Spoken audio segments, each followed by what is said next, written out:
Orioles and I'm giving out my Chewbacca Chainsaw Award this week to John Angelos, and that is the executive from the Baltimore Orioles, because we all know what's going on in Baltimore. Lots of crazy stuff, lots of riots, and usually when you see stuff like this happen, you see a sports team come out and play and say, "Oh, we just want to put this all behind us." They try to almost overshadow what was going on. And John Angelos, Peter Angelos' son, came out with a very just almost profound statement on Twitter, which, hey.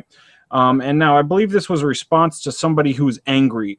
It was an angry fan who was tweeting at him because on Saturday they actually had to keep, or maybe it was Sunday, they actually had to keep a lot of the fans stuck in the park for a couple hours afterwards because the protests were getting kind of raucous outside. And so not to lend another 30,000 people to the raucous stuff that going out there, they thought for everybody's safety, keep them in there for a while longer until stuff kind of clears up a little bit. But so this is his tweet.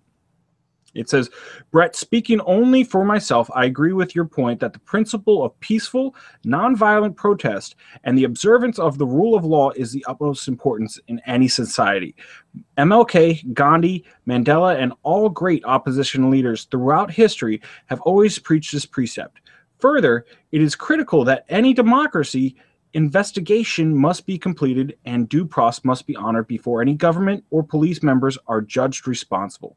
That said, my greater source of personal concern, outrage, and sympathy beyond this particular case is focused neither upon one night's property damage nor upon the acts, but is focused rather upon the past 4-decade period during which an American political elite have shipped middle-class and working-class jobs away from Baltimore and cities and towns around the U.S. to third-world dictatorships like China and others, plunged tens of millions of good, hardworking Americans into economic devastation, and followed that action around the nation by diminishing every American civil right protections in order to control an unfairly impoverished population living under an ever declining standard of living and suffering at the butt of an ever more militarized and aggressive surveillance state. The innocent working families of all backgrounds whose lives and dreams have been cut short by excessive violence, surveillance, and other abuses of the Bill of Rights by government pay the true price and ultimate price, and one that far exceeds the importance of any kids' game being played tonight or ever at Camden Yards. We need to keep in mind people are suffering and dying around the U.S., and while we are thankful no one was injured at Camden Yards, there is a far bigger picture for poor Americans in Baltimore and everywhere who don't have jobs, are losing economic, civil, and legal rights, and this makes inconvenience at the ball game irrelevant in light of the needless suffering government is inflicting upon ordinary Americans."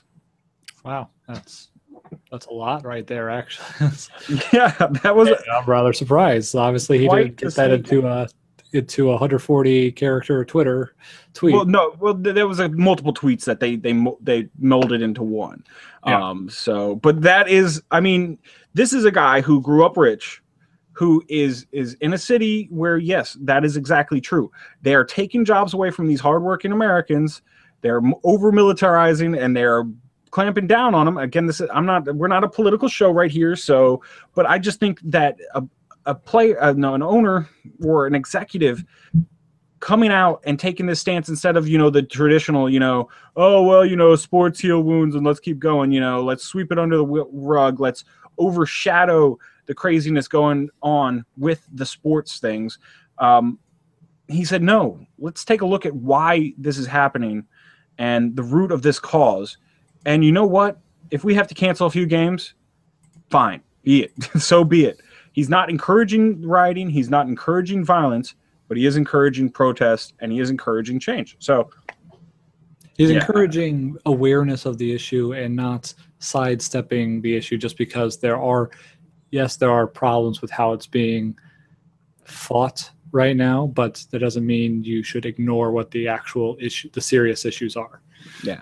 And I almost want to give another Chewbacca Chainsaw Award to Buck Showalter. Now, I don't have the statements that he made, but he made pretty interesting statements too, because he said, I'm not black.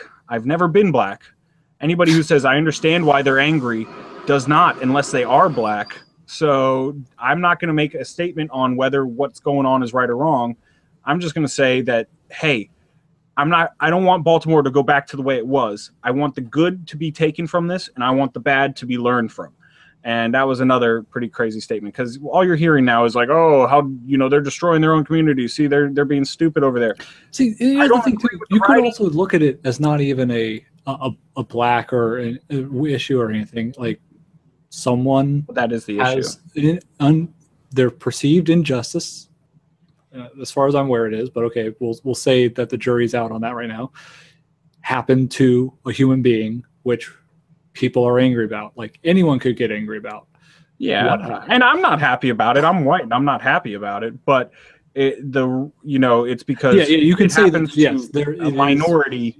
And it wouldn't have happened to a white statistics saying that this is more likely to happen to a black community, but you can say that it's not exclusively a black issue. Like, you can be angry, but it's not unreasonable for other people to be angry about. Other people are angry about it. Like, predominantly, that issue. I mean, I want to say that, hey, I really didn't want to get into a political discussion here. I just wanted to say, hey, kudos to you guys for stepping out and not trying to sidestep the issue like everybody else tries to do, like you see all the time. I do believe sports is a unifying thing, and they're using it to bring lessons to the table. Hey, let's not look away from what's going on. Let's learn from what's going on. And it's not something we've gotten. So those two guys get our Chewbacca chainsaws of the week. And, the whole Orioles organization, because say what you will about them, Peter Angelos is not one of the most loved owners in all of baseball. So the fact that, this is coming out of this organization is something special. It's not something you see all the time. Okay, I don't know if you played the Chewbacca, but I didn't hear him. So, yeah, you get the award. Do you not hear the Chewbacca? Well, I'm guessing it played. So, hey, let's keep on.